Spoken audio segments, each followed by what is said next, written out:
Good morning students.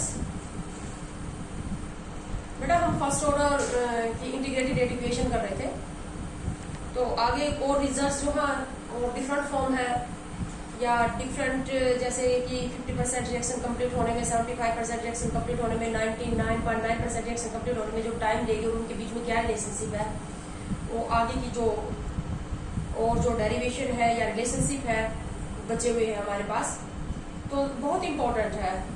मैं ये कह रही हूँ कि इस यूनिट का जो सबसे इम्पोर्टेंट पार्ट है वो है integrated equation for first order reaction. तो इसका हमारे पास फॉर्मूला आया था, क्या इक्वेशन आई थी फर्स्ट ऑर्डर की इंटीग्रेटेड इक्वेशन का? हमारे पास जो फॉर्मूला आया था, डिफरेंट फॉर्म हम लिख सकते हैं। सबसे पहले हमारे पास आया था ये formula ln C0 minus ln CD equal to KT। इसी को हम और क्या लिख सकते हैं, KT is equal to ln C0 upon CT, और ln को अगर हम log 10 पे कन्वर्ट कर दे तो ये हमारे पास फॉर्मूला आ गया था क्या, KT is equal to 2.303 log 10 of C0 upon CT। C0 क्या है? Initial concentration. C0 कोई हमने और इनिशियल कंसंट्रेशन कोई और भी हमने क्या मान रखा था, A, और x अमाउंट इसमें से डिकम्पोज हो गई तो CT क्या होगी, A माइनस एक्स। ठीक है, तो ये हमारे पास जो हमारे पास फर्स्ट ऑर्डर रिएक्शन है उसकी इक्वेशन आई हुई है। तो रेट कांस्टेंट निकालने का फॉर्मूला भी हमारे पास क्या आ जाएगा, K equal to 2.303 upon T log 10 C0 upon CT। CT क्या है? इस टाइम के ऊपर रिएक्टेंट की बची हुई कंसंट्रेशन। ये जो टाइम है, इस टाइम के ऊपर रिएक्टेंट की जो कंसंट्रेशन बची हुई रिएक्शन मिक्सचर में वो है C0 क्या है, इनिशियल कंसंट्रेशन। ये क्या है, रेट कांस्टेंट है। ठीक है, अब इसी की हमने डिफरेंट फॉर्म्स ली थी। तो डिफरेंट जैसे कि अगर हम इनिशियल कंसंट्रेशन को x जो है वो क्या है, x को हम बोलेंगे amount of reactant decompose.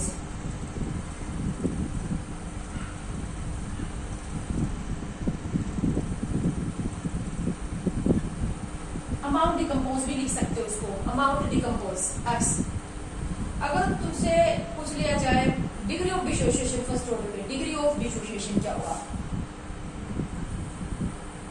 Degree of dissociation. तो डिग्री ऑफ डिसोसिएशन का मतलब एक में से जितना डिसोसिएट होता है।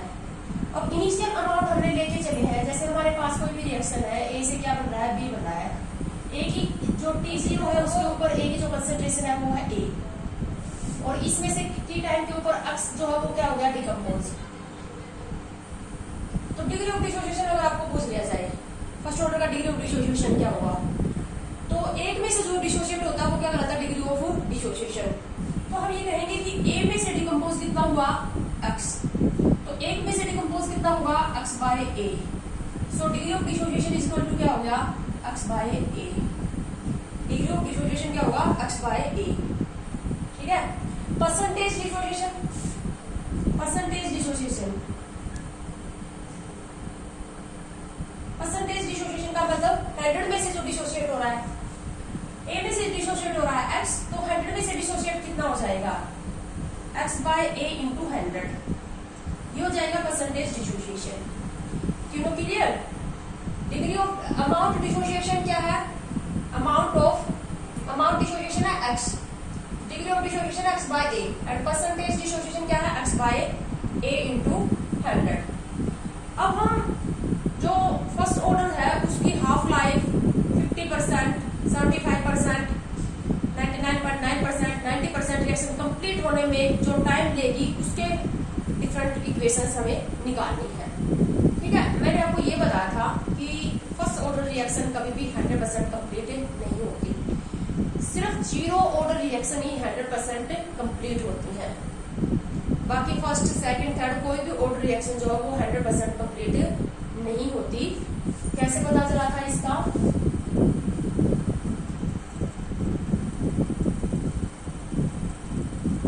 मैंने आपको एक ग्राफ करवाया था। ग्राफ में हम क्या करेंगे, जैसे हमारे पास क्या है, ln C0 upon CT equal to KT है, इसी को मैं लिख सकती हूँ C0 upon CT equal to E KT। ln की साइड चेंज करेंगे तो एक्सपोनेंशियल में कन्वर्ट हो जाएगा। इसी को मैं रिवर्स करूं तो ये क्या आ जाएगा, ct upon c nought e minus के t. ct is equal to क्या हो जाएगा, c नोट e माइनस के टी। ये भी बहुत इंपॉर्टेंट फॉर्म है फर्स्ट ऑर्डर की। तो यहां से अगर हम ct versus t graph plot करते हैं, ct क्या है, रिएक्टेंट की कंसंट्रेशन t टाइम के ऊपर, तो एक्सपोनेंशियली डिक्रीज आएगा कब, क्योंकि जब तुम t जीरो पुट करोगे, इसमें t जीरो पुट करोगे तो ये क्या हो जाएगा 1, तो ct इज इक्वल टू क्या हो जाएगा c नोट। सही बात है, वैसे भी पता चल रहा है टाइम जीरो है, रिएक्शन स्टार्ट नहीं हुई है, तो ct किसके बराबर होगा, c नोट के बराबर, इनिशियल कंसंट्रेशन के बराबर ही। तो जैसे जैसे अब टाइम क्या होता जाएगा इंक्रीज, ct भी क्या होता, ct क्या होता जाएगा डिक्रीज, बट एक्सपोनेंशियली डिक्रीज आएगा कब, एक्सपोनेंशियली डिक्रीज का मतलब ये कभी भी क्या होगा, जीरो नहीं होगा, एक्सपोनेंशियली डिक्रीज आएगा। जैसे जैसे टाइम इंक्रीज होता जाएगा ct डिक्रीज होता जाएगा, बट कभी भी it will never be zero. Zero क्यों नहीं होगा, अगर हमें ct को जीरो करना है तो हमें t इनफाइनाइट लेना पड़ेगा ना। ct is equal to zero कब हो जाएगा, जब ये पूरी टर्म जीरो हो जाएगी। पूरी टर्म कब जीरो होगी, जब t क्या हो जाए, t इनफाइनाइट, यानी कि इनफाइनाइट टाइम के ऊपर ही ct क्या होगा, जीरो होगा। इनफाइनाइट का मतलब कभी ऐसा टाइम नहीं आएगा जहां पर ct क्या हो जाए, फर्स्ट ऑर्डर की रिएक्टेंट की जो अमाउंट जो है रिएक्शन मिक्सचर में वो कभी भी 100% कंज्यूम नहीं होती। इसीलिए फर्स्ट ऑर्डर रिएक्शन का 100% टाइम नहीं निकालते हम कभी भी, 99.9% तक कंप्लीट हो जाती है, बट 100% कंप्लीट नहीं होती। ठीक है, इसी की एक और फॉर्म भी लिख सकते हैं हम। हमने क्या लिखा था, इसको मैं a माइनस एक्स लिख सकती हूँ, a माइनस एक्स, और इसको मैं लिखूंगी a e माइनस के टी, क्योंकि इनिशियल अमाउंट जो है a से हमारे पास क्या बन रहा है t, तो t जीरो के ऊपर जो है इनिशियल अमाउंट c नोट को हमने क्या माना था, a ही माना था, और t टाइम के ऊपर x अमाउंट डिकम्पोज हो गई थी तो a माइनस एक्स यानी कि ct। तो ct की जगह मैंने क्या पुट कर दिया, a माइनस एक्स, और c नोट की जगह क्या पुट कर दिया, a, तो ct a माइनस एक्स हो गया, c नोट क्या हुई, a e माइनस के टी हो गया। ठीक है, इसी को हम फर्दर सोल्व करें तो हमारे पास ये इक्वेशन क्या आ जाएगी, a की मैं साइड चेंज कर रही हूँ, a minus x upon a is equal to e minus के टी। इसी को मैं लिख सकती हूँ 1 minus x upon a is equal to e minus के टी। इसी को मैं रीअरेंज करूँ तो x upon a is equal to क्या हो जाएगा 1 माइनस e माइनस के टी। इसी को मैं फर्दर रीअरेंज करूँ तो x इज इक्वल टू क्या हो जाएगा a 1 माइनस e माइनस के टी। ये भी बहुत ही इंपॉर्टेंट फॉर्म है, आपको ये डिफरेंट फॉर्म दी जा सकती है फर्स्ट ऑर्डर की, समझ में आ गया। तो एक और फॉर्म भी है हमारे पास, क्या आ गया, x is equal to a 1 minus e minus के टी। अब यहां पर भी हम x वर्सेस t एक ग्राफ प्लॉट करेंगे, x वर्सेस t। x क्या, amount decompose, x versus time, amount decompose versus time. तुम बताओ टाइम बढ़ेगा तो x बढ़ेगा या घटेगा, x क्या, अमाउंट डिकम्पोज, रिएक्टेंट की जो अमाउंट डिकम्पोज हो रही है, टाइम जैसे जैसे बढ़ता जाएगा अमाउंट भी ज्यादा और ज्यादा डिकम्पोज होती जाएगी। सो टाइम इंक्रीज होगा तो x भी क्या होता जाएगा, इंक्रीज होता जाएगा। सपोज करो ये जो मैंने यहाँ पर ये लिमिट लगा दी, यहाँ पर अमाउंट है x is equal to a, यहाँ पर x क्या हो जाएगा, a हो जाएगा। इस इक्वेशन के अंदर सबसे पहले हम टाइम पुट करेंगे जीरो, इस इक्वेशन में सबसे पहले हम टाइम पुट करेंगे जीरो। अगर यहाँ पर तुम टाइम पुट कर दोगे जीरो तो ये तो हो जाएगा 1, और 1 माइनस 1 क्या हो जाएगा, जीरो, यानी कि x क्या हो जाएगा, जीरो। तो जहां पर t जीरो है वहां पर x भी क्या है, जीरो है, और एक्सपोनेंशियली क्या होता जाएगा, ये इंक्रीज, एक्सपोनेंशियली इंक्रीज होता जाएगा।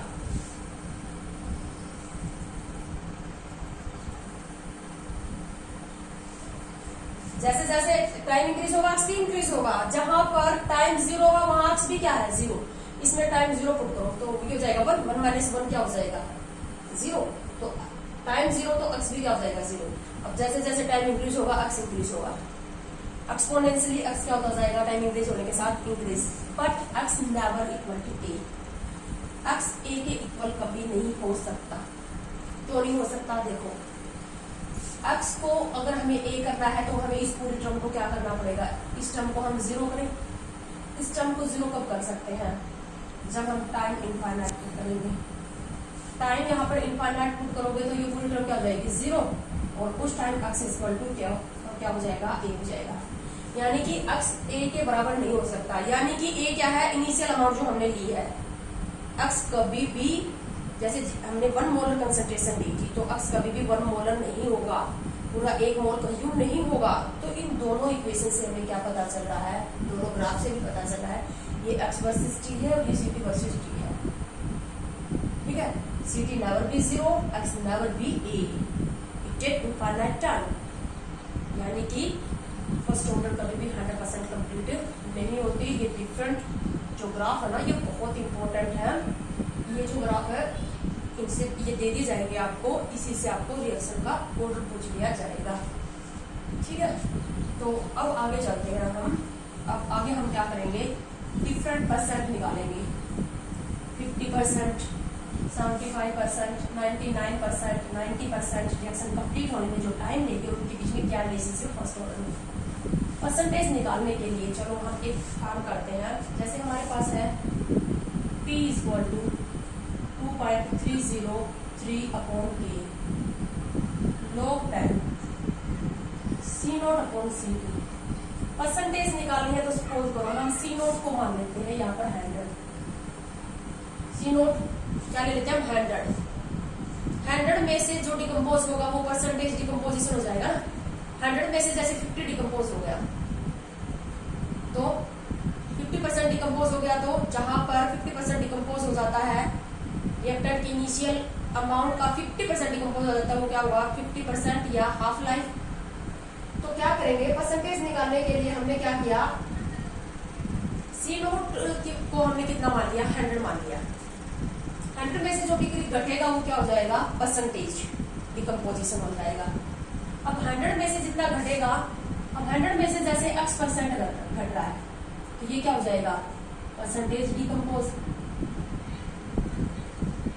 ठीक है, तो यहाँ पर हम पुट करेंगे P equal to 2.303 upon K log 10 of 100 upon 100 minus x%।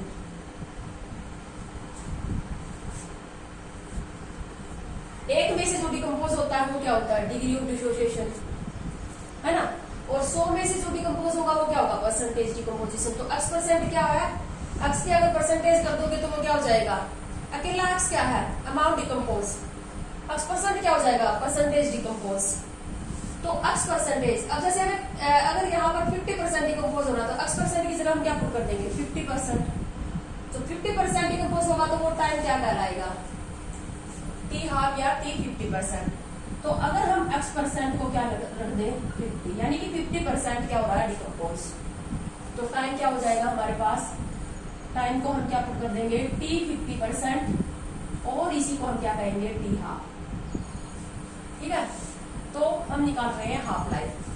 मैंने पहले भी बताया हाफ लाइफ वैसे भी निकाल सकते हैं, यहाँ से इसको C0 मानोगे तो ये C0/2 हो जाएगा, वो भी निकल जाएगा। मैं निकाल भी चुकी हूँ पहले वाले वीडियो में। यहाँ पर इससे भी निकाल सकते हो, इससे भी निकाल सकते हो। अब हम इसे निकाल रहे हैं। ठीक है, इसे मैंने बता दिया था, T 50% और T 75% दोनों में रिलेशनशिप भी बता दी थी। अब इसे निकाल रहे हैं। तो अगर हमें हाफ लाइफ निकालना है तो यहाँ x% की जगह क्या पुट कर दें, T 50, तो T हाफ जो आ जाएगा हमारे पास, half life of first order reaction. इसको क्या कहोगे, half life of first order reaction. क्या आ जाएगा ये, T half 2.303 upon K log 10 100 upon 100 minus 50, कितना आ जाएगा ये, 50 अपॉन 100 क्या जाएगा, 2। तो T हाफ क्या आ जाएगा, 2.303 upon K log 10 of 2। log 10 of 2 क्या होता है, इसकी जो वैल्यू होती है log 10 ऑफ 2 की होती है 0.3010। 0.3010, T हाफ क्या आ जाएगा, 2.303 अपॉन K वैल्यू पुट कर दूं मैं 0.3010। इनको जब सोल्व करोगे तो ये वैल्यू आएगी 0.693 अपॉन टी। तो टी हाफ या t 50% of first order reaction is equal to 0.693 upon k. बहुत इंपॉर्टेंट फॉर्म है। और t half of the first order reaction is not depend upon the initial concentration. तो अगर यहाँ पर t half versus initial concentration एक graph plot करोगे तो वो कैसा आएगा? T half versus initial concentration a nought या सी नोट ग्राफ प्लॉट करोगे तो कैसा आएगा? Straight line parallel to x axis. क्योंकि इनिशियल कंसंट्रेशन के ऊपर फर्स्ट ऑर्डर की टी हाफ डिपेंड नहीं करती, जबकि जीरो ऑर्डर की टी हाफ क्या आई थी? जीरो ऑर्डर की टी हाफ आई थी c note upon 2k। Mean t half of zero order reaction is directly proportional to initial concentration.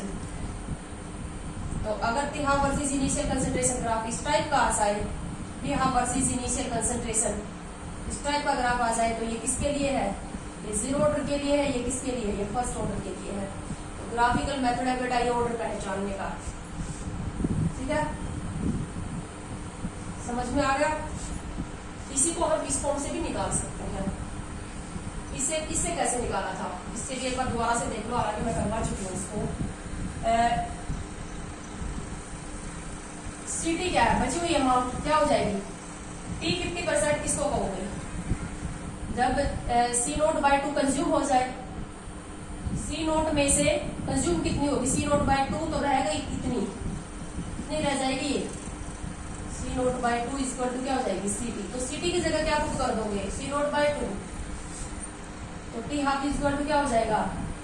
2.303 upon K log 10 of C note upon C note by 2।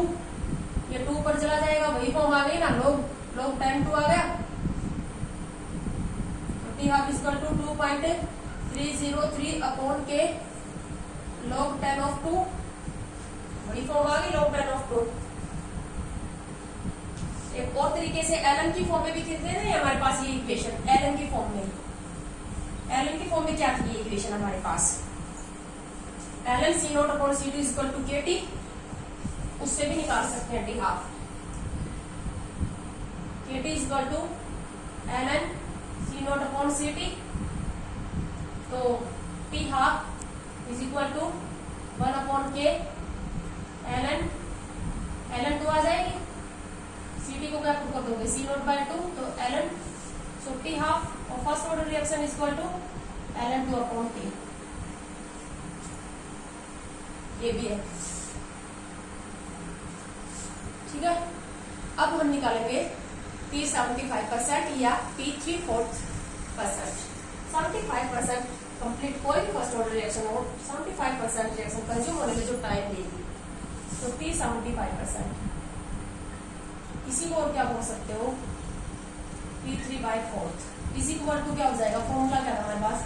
2.303 upon K log 10 100 upon 100 minus x% क्या ले लोगे? कितनी consume होगी? 75%। मतलब 100 में से जो consume हो जाएगा वो कितना हो जाएगा? 75। तो 75% कंज्यूम हो गई। इनिशियल अमाउंट 100 है, 100 में से जब 75 कंज्यूम हो जाएगा तो वो 75% कंज्यूम हो जाएगा। तो वो टाइम क्या कहलाएगा?